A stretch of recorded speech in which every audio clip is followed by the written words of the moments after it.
So in case you're not familiar with Keystone Partners, we are an organizational consulting firm, excuse me, that specializes in leader transformation, career transition, and executive coaching certification. I'm going to spend a little time up front just unpacking some research that Keystone Partners has conducted on the leading indicators of individual and organizational resilience as a way to unlock a learning culture. I'm going to talk why I think leadership development is a little bolted in the past. And then Tyson, we're going to actually switch screens and you're going to help us dive even further into our very unique Accelerator program. We're actually going to show the system today, what your participants might experience. And I love that you're going to add some flavor because you get to see the impact of this every single day with our leaders. So Tyson, you're going to lead us through that. Again, if you're just joining us, we are on Mentimeter, so the code is at the top and in the chat function. All right, let's get into it. The research, plain and simple. The world of work as we know it is continuing to change every single day. It's moving much, much faster. And frankly, I think with less predictability as well. Now, we call this, and I think a lot of other industry experts call this the VUCA world, the VUCA world we're living in. It's volatile, it's uncertain, it's complex, and it's ambiguous. Tyson, I tend to shorten this up to say this idea of no normal is sort of the new normal. We just can't predict it. It's always changing, right? Now, the challenge is that VUCA is not something we can control. And if you're like me, I'm a little control freak sometimes. I want to control some things. So you can't control if there's a new merger or an acquisition in your organization. You can't control if the entire C-suite flips over and you've got a new CEO. So we need to move away from what we can't control and we need to move to what we can control. And what we can control as leaders is we can build resilience. We can build resilience in our employees and our entire workforce. Now, you may, perhaps you've already joined another webinar with the word resilience. This is kind of a buzzword. It's not a new concept, let's be real. And everyone has their new definition or their own definition. It's a little squishy at times, but our definition is, I think, pretty simple to understand. It's the capacity to absorb change and continue to do your best work. So I'll say that again, let it sink in. The capacity to absorb change, again, we're living in that VUCA world, change is flying at us every minute, and to continue doing our best work. That's powerful. Now, at Keystone Partners, our research argued that a primary objective at the very strategic level, the highest level in the organization, should be to build resilience. And the reason is because resilient employees equate to a resilient organization. Why do we want this? Well, an organization that can absorb change and continue to do its best work will not only survive, but it will thrive in today's world, which is incredibly powerful. Now, to continue on this vein, you probably are asking, okay, Shawna and Tyson, then how in the world do I build more resilience? Like, get to it, right?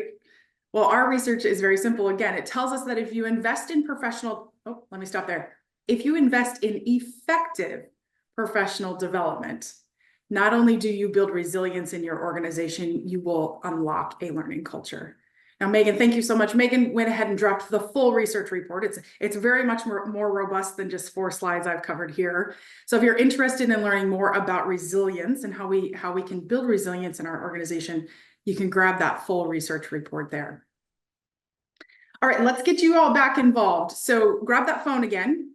And I want to know, this is going to be rapid fire. So stay with me here. Grab that phone. First question, do you invest in your organization? Do you invest in professional development for your employees? Can grab that phone. If you're like, what's Mentimeter? Megan went and dropped it in the chat. You can grab that Mentimeter code and you can join us immediately. Give us that thumbs up and tell us that you're here. Fantastic. Thank you. All right. We've got quite a few. I love that nobody's saying, I don't know. I think you'd be on the wrong webinar if we don't know this answer, but right. Yeah. Awesome. Fabulous. We're getting a lot of responses. Yes. 18 are saying, yes, we do. 4 are saying no, then you're on the right webinar. This is the conversation to have. All right, next question coming at you. If you said yes to that question before, what type of development are you currently deploying? And this is select all you apply. So do you use online learning? Do you use classroom, coaching, assessments? Are you using something else I haven't listed here? If you answered other, type it into chat. Let's see what else you're using that we didn't cover. I'd love to hear that. Yeah, a lot of online learning, a lot of classroom still. Yeah, I'm seeing some other. Let's, again, if you pushed other, let's see what else are we missing? Drop it in the chat if you would. Love to see what other methods, mentorship program. Thank you. Great one. All right, next question. I told you rapid fire. Now, can you say with confidence that the professional development that you are deploying is effective? Yeah, I don't know. No, I'm not sure. Nobody wants to. That's good. Nobody's hiding behind the screen saying, I don't know, or I don't want to say. Love that. Paid. Oh, thank you, Adam. Paid professional days off, professional development stipend. Perfect. Yeah. That's great. Thank you for the thumbs up. Oh, I love this that we have 5. Usually if I ask this question live, like all the hands in the audience go down, except for one lone person in the back or something. So we got 6 people who can say, absolutely, my development is effective. That's incredibly powerful. 2 of you saying no, and 9 of you saying, I don't know. Maybe we don't even measure it. I'm not sure. That's great. Thank you so much. Well, in my opinion, and I think in our opinion, Tyson, is it's not a surprise that some of you said, I don't know, or no, right? Our confidence tends to drop significantly because, again, in my opinion, I think a lot of our leadership development efforts are bolted in the past. We're not moving into some of the newer ways of thinking. And we're still providing some of our training through classroom training or online modules. Now, in recent years, companies have created more of a digital learning experience, and I think that's absolutely the direction we need to be headed. They're using a variety of different platforms, a variety of different ways. And yet, what's, I suppose, a differentiator or a uniqueness about this is when you look at the research from Gartner's and Forrester's and so many other areas of research, it tells us that the efforts that we're putting in play today are only about 10% effective. 10%. I don't know about you, but that's quite an awful stat. And I live and breathe L&D. So to hear 10%, it's like, no, we're better than that. We're absolutely better than that. So I would argue that it's not necessarily the learners who don't want to learn, but that it's only 10% effective because our learning and development programs are not designed in the way that they need to be designed. So this idea of one size always on doesn't work anymore. And this was apparent in our Keystone Partners research. I joke sometimes, but the coach in your pocket where everyone gets a coach, Oprah, everyone gets a coach. It's starting to come out that it's only about 16% utilization. Classroom training results in only about 20% retention knowledge and maybe 1 to 2% actual application on the job. Those are just, they're not okay. And frankly, when I think about, as a learning and development professional, when I think about this, is we can do better, because in any other area of our organization, if a salesperson was only effective 10% of the time, guess what? They wouldn't have a job, right? A machine, a floor on the machine, or a machine on the floor of a production area, if they'd only produce 10% of the time, it wouldn't be there. It would be replaced. If Amazon only delivered 10% of the time to my door, I probably wouldn't be ordering something every single day, right? So we can do better. We absolutely can. We need to move past that, some of our statistics that we're seeing in our world today. All right, so the good news about today's, thank you, Laura. What a great, I don't want a surgeon who only succeeds 10% of the time. Right? Thank you. Right. That's right. So why are we okay with it in LD, right? So at Keystone Partners, we have truly unlocked what we are calling the critical sequence needed to change behavior and unlock that learning culture. Now, this critical sequence was really created, if you will. We dove really deep into the LD world and looked at adult learning theory and such, but we also looked outside of our industry and started to look at things like sports psychology and neuroscience before neuroscience was really cool, habit forming and weight loss and smoking programs and so forth, to create the sequence of elements that are critical in today's world. And we want to share that with you today. So I'd like to introduce you to the Accelerator Program. Now, the Accelerator Program combines powerful training for learners with structured on-the-job application to accelerate leaders' professional development. It does create resilience and absolutely delivers on a better return on your investment. For us too, it's not about just having the right numbers on that lock. It's also about the sequence that you put together. And in fact, our critical sequence, and Tyson, I think you've heard these numbers over and over again, is our customers see a 75% increase in learner retention. and a 90% increase in leadership effectiveness. Said more simply, they remember what we teach them and they actually apply it back on the job. And I think at the end of the day, that's all we're trying to do in training and development. So Tyson, I'm going to hand well, let me back up. We're going to go over each of these key elements so that you know the critical sequence or the numbers on the lock that you have to go through. And Tyson, you're actually going to walk us through the platform as well. So why don't we jump over to your screen? I can do that. Here we are. Fantastic. All right, I'll go with the first one. Thank you for the thumbs up, letting us know you're there still. I appreciate it and all the comments coming through. The first critical element, Tyson, we're modern learners. It's really difficult for us to sit in a classroom for 8 hours. I tend to think of us as we're the TikTok generation, the Instagram, and I'm not talking about age. This is everybody, right? My mom's on Instagram, I'm on Instagram. But we still need to teach the participants the fundamentals, the theories. And so the Accelerator program, we do this through microlearning. Can you show us what we're looking at and talk to us about microlearning? Absolutely. So when participants sign in, we have a cohort of learners, right? They sign in and they're going to see their company's branding, their logo right up top. And instead of having to search through a big catalog and say, hey, what am I looking for? What do I want to find today? What do I want to learn? Learning paths that have been selected by the organization for this cohort will appear right here. Very easy to visualize. Hey, this is where I left off. This is where I'm going. Let's take a look at becoming conflict competent, one of our most popular learning paths, and I can show you what those micro lessons look like. All right, so right off the top, each learning path we have starts with a self-assessment, right? To me, leadership is about knowing where you are and then preparing for the future based off of where you are now. And so in the beginning of our lessons, excuse me one sec, the beginning of our learning paths, excuse me, we're going to start with those things. You'll see that on the left-hand side, we have our lessons broken down. These are our micro lessons. We put them in a container called a milestone so that like content is grouped alike and you can easily see, hey, this is what I'm supposed to be learning through these micro lessons.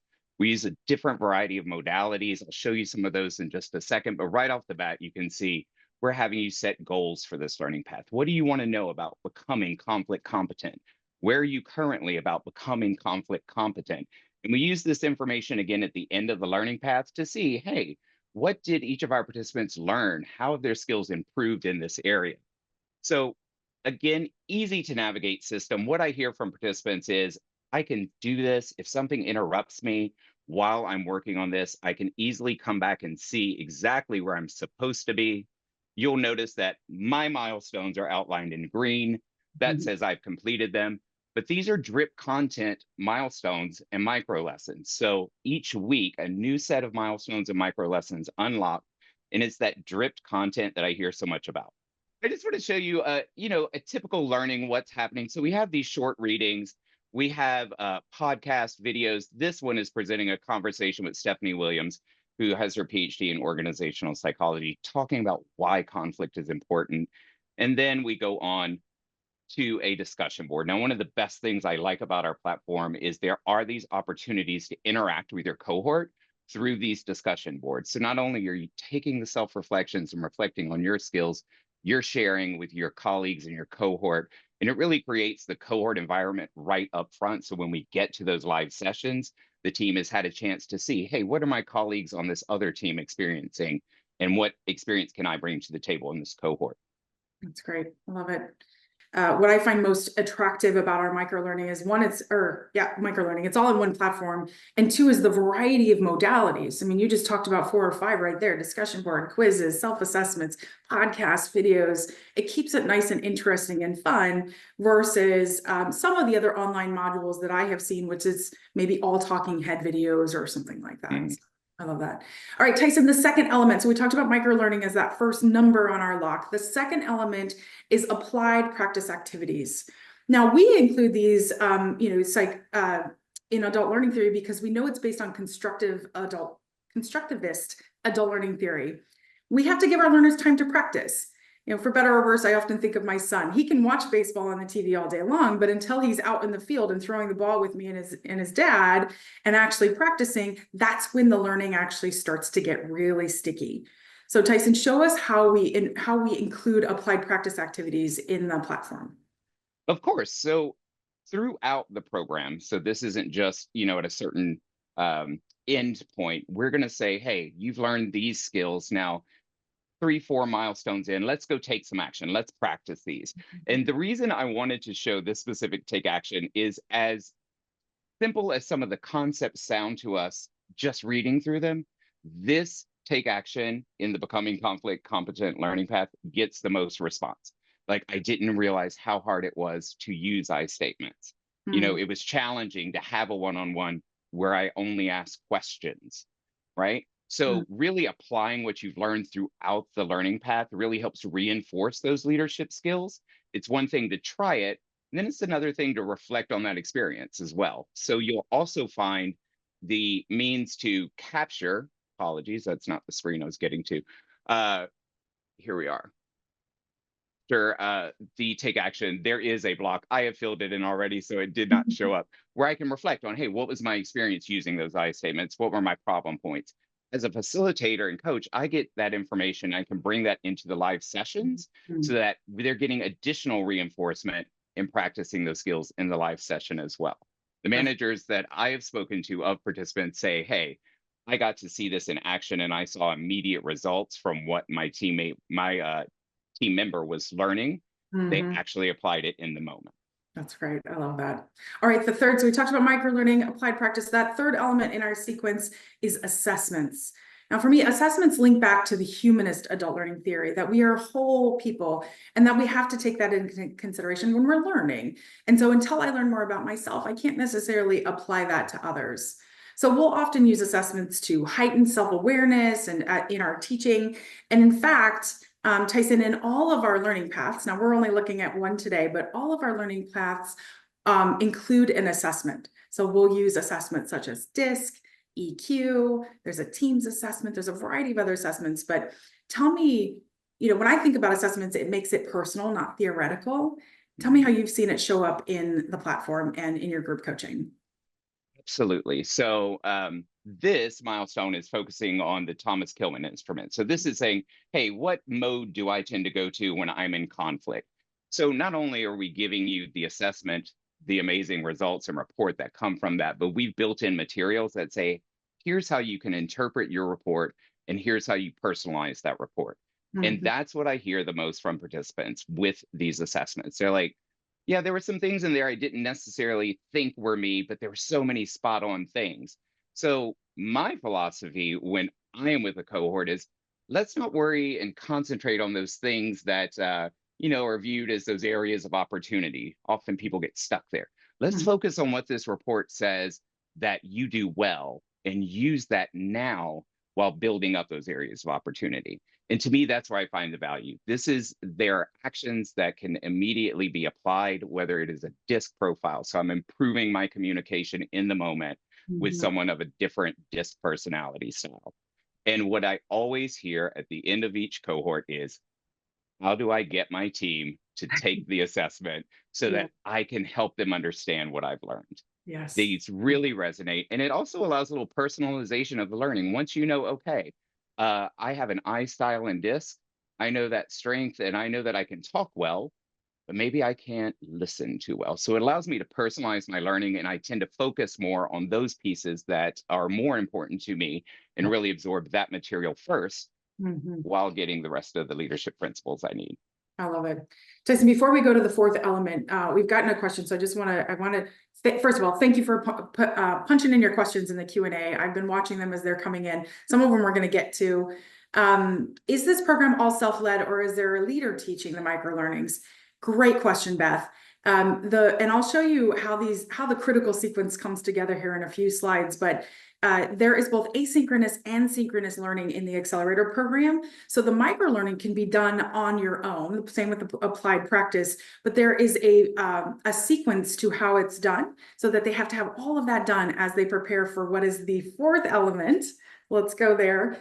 In my opinion, the fourth element, live group coaching, Tyson, is where the rubber hits the road.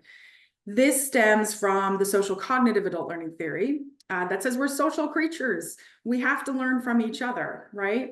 And so our participants are experiencing microlearning, they're taking assessments, they're applying their practice, and then they come together in a small live group coaching session with an incredible facilitator like you, Tyson, and they get to talk about their learnings. They get to learn from each other.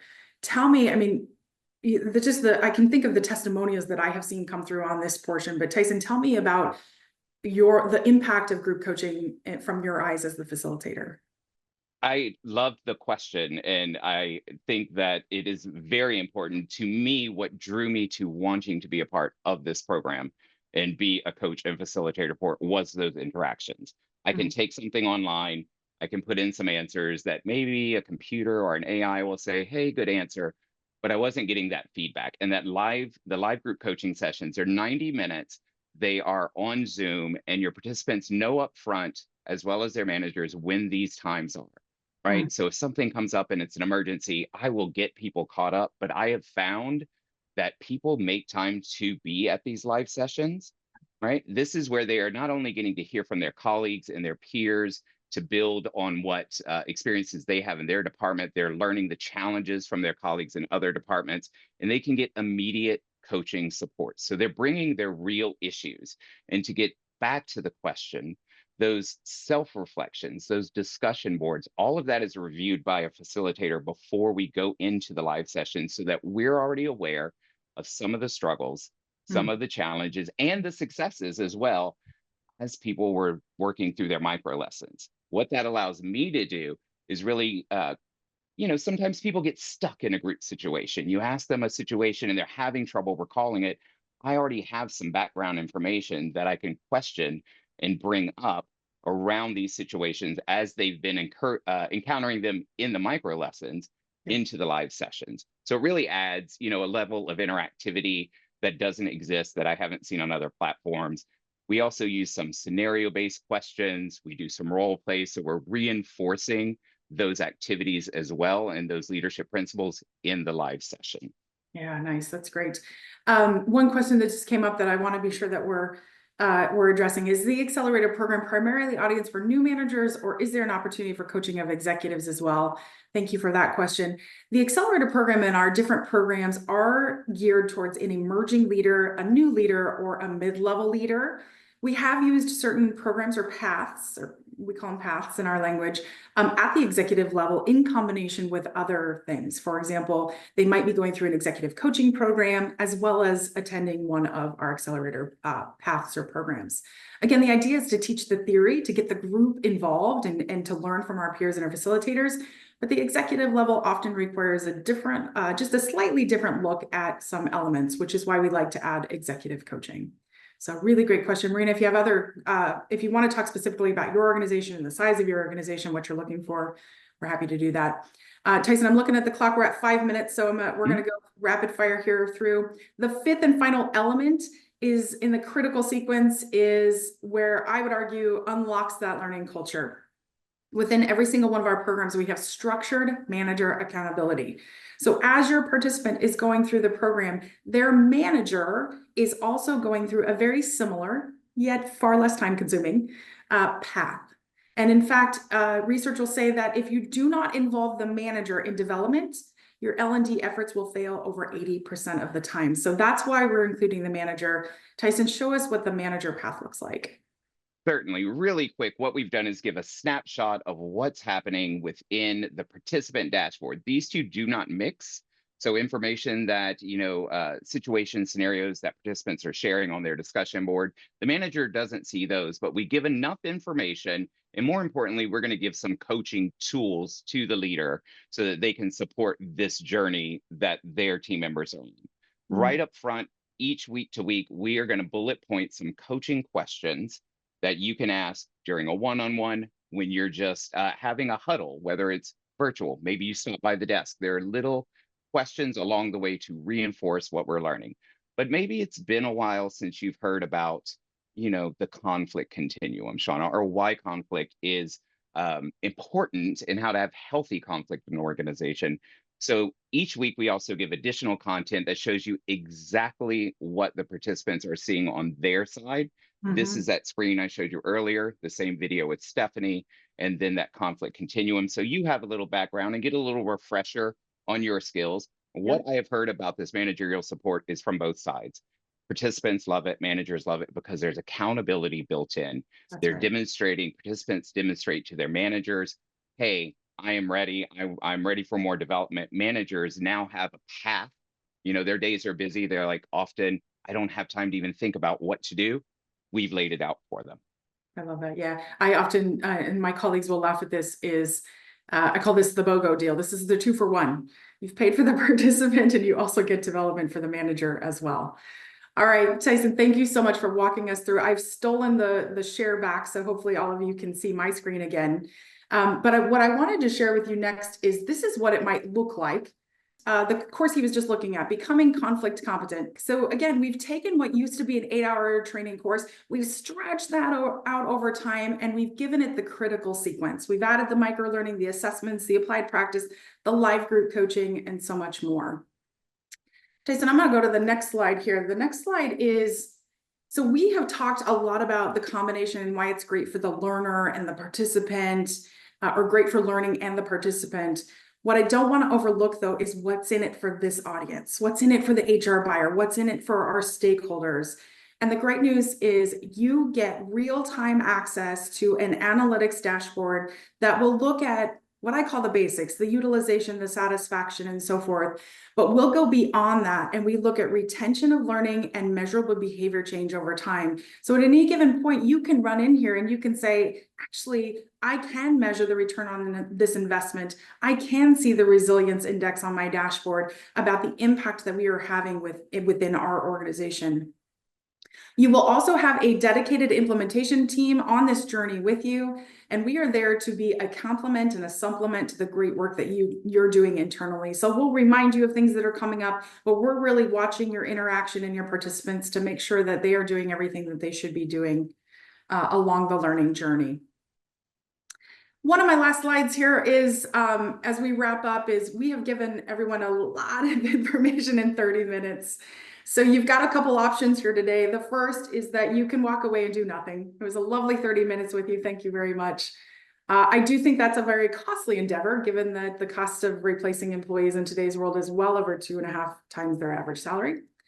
The second is we have given you that critical sequence. So you can take it and run with it.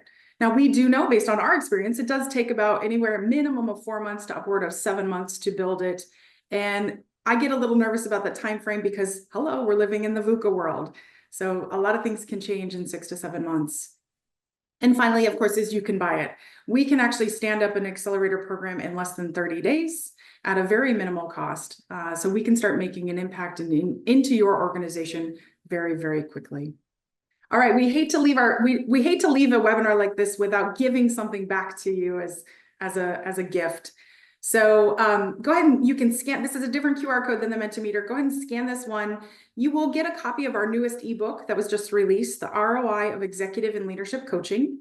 And you will also be entered into a drawing. We are giving away a complimentary seat. It's called Becoming, or on the favorite path that Tyson just showed you, Becoming Conflict Competent. That we're offering. It's almost a try before you buy, if you will. So thank you so much. Megan, we've got one quote here. Megan, can you also drop a link to our YouTube channel? If they want to go and dive into even more about the accelerator and hear from other other participants and managers, they can do that as well. Tyson, do you have a few extra minutes? We can stay on and take some of the questions that have come through. If you have to run, we understand, and we really appreciate you being here with us today. But let's look at a few other of the questions that might have come in. I think we answered the one about the primary audience. Again, if you have to jump, thank you so much for being with us today. We really appreciate it. Oh goodness, I can't find all the questions. There they went. Here we go. I did see one question come in about, does this integrate with other platforms? Who asked that question? The short answer is, yeah, maybe. That's where we get our tech friends involved and we say, what system are you using and what system are we using? And I would say majority of the time they talk to each other, but I don't like to straight out answer that one with a yes. I think that was Janine. Thank you very much for that question.